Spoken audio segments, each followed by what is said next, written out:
The great jazz musician Charlie Parker had various groups that would work for him, and once, for a short period of time, he had a trumpet player called Red Rodney, quite a religious Jewish boy, who played bebop jazz with Charlie Parker.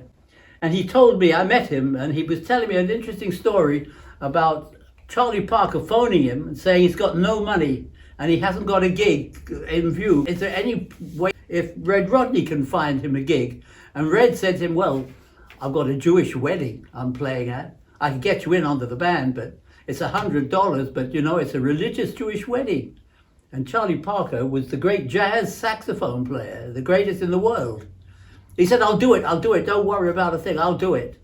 And sure enough, came the big Jewish gig, and Charlie Parker showed up in a sharp suit, and he brought with him a book of Hebrew tunes, which he put up on the music stand in front of him and played them notationally perfectly, right the way through, no problem. He didn't mess around, he just played the tunes. And at the end, when the best man was paying them off, he said to Charlie Parker, he said, you know, when I saw a black guy coming in to play the saxophone, I thought, oh, we're going to have some jazz. He said, but you don't play any jazz, man, you just play the tunes. He said, let me give you some advice. Go down to this place on 52nd Street on Broadway called Birdland. There's a marvelous saxophone player there called Charlie Parker, a genius. He said, why don't you go down there and listen and learn a bit how to play jazz on the saxophone? And I said to Red Rodney, what did Charlie Parker say? He said, nothing. He just took the money and left. And that's Charlie Parker, man. The greatest, maybe, the pure genius of jazz. Lullaby of Birdland, that's what I always hear when you sigh. Never in my wordland could there be ways to reveal in a phrase how I feel.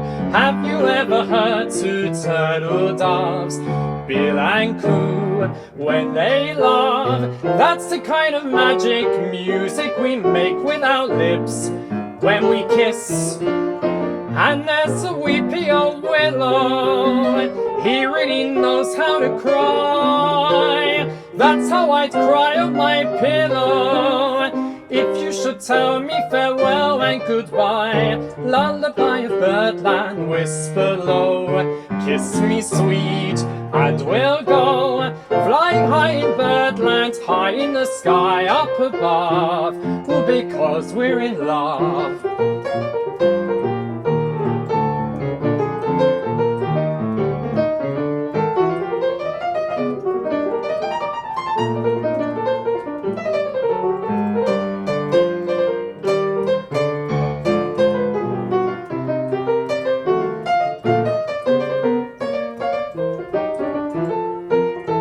There's a weepy old willow, he really knows how to cry. That's how I cry on my pillow if you should tell me farewell and goodbye. Lullaby Birdland, whisper low, kiss me sweet, and we'll go flying high in Birdland, high in the sky up above, oh, because we're in love.